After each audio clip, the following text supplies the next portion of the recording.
Je voudrais aussi exprimer toute ma gratitude et mes remerciements à son Excellence M. Macky Sall, président de la République du Sénégal, pour m'avoir donné l'opportunité rarement offerte à un collaborateur de servir sous son autorité comme ministre de la République pendant 12 ans. Pour rappel, la décentralisation est un choix irréversible pour notre pays. Et des acquis importants ont été engagés depuis sa mise en œuvre. Avec l'acte 3, c'est un approfondissement de cette politique et beaucoup de réformes pour plus d'efficacité et de cohérence territoriale. La communalisation intégrale, l'érection de départements en collectivité, un accroissement plus marqué des ressources transférées, la fonctionnalité de la fonction publique locale, la modernisation de l'état civil, etc. L'augmentation du volume des fonds alloués aux collectivités ainsi que leur mise à disposition à temps. Ça, c'est important pour les présidents, à disposition à temps. Le décret fixant les modalités de coopération des collectivités territoriales. L'évolution de la direction d'état civil en agence nationale d'état civil ANEC. La fonctionnalité de la direction de la coopération décentralisée. La finalisation du décret de réforme des fonds de transfert.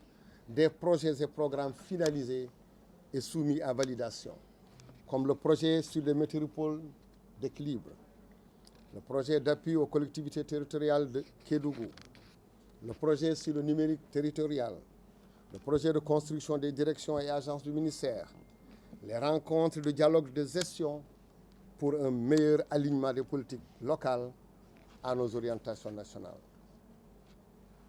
Malgré ces acquis engagés depuis des années, il n'en demeure pas moins que des défis structurants demeurent, et parmi lesquels on retiendra le développement du Centre national de la fonction publique locale et de la formation pour le renforcement des capacités des autorités, l'équité territoriale pour garantir l'équité et l'accès aux services de base à tous, l'amélioration de la participation citoyenne par le biais des consultations publiques et des mécanismes de réduction des comptes.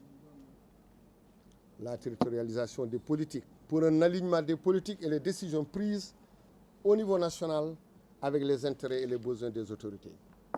Une meilleure mobilisation des ressources locales et des investissements pour la promotion de l'intercommunalité et la promotion du partenariat.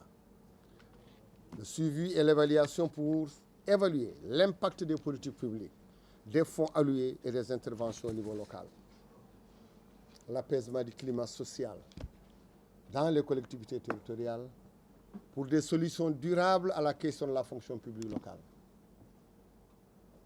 Voilà, entre autres chantiers, des pistes sur lesquelles on s'était engagé et pour lesquelles je reste persuadé que vous saurez trouver les réponses adéquates. Monsieur le ministre, je puis vous assurer que vous trouverez ici, dans ce ministère des collectivités territoriales, de l'aménagement et du développement des territoires, des cadres de haut niveau, des femmes et des hommes compétents, loyaux, respectueux de l'autorité et très responsables. Je saisis cette occasion pour leur exprimer ma gratitude et leur dire merci.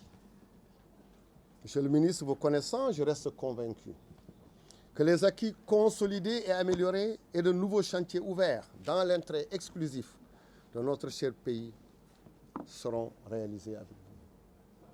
Je pars donc serein, avec le sentiment que le ministère des collectivités territoriales, de l'aménagement et du développement des territoires est en de bonnes mains, des mains solides et expertes. Monsieur le ministre, je vous confie cette famille.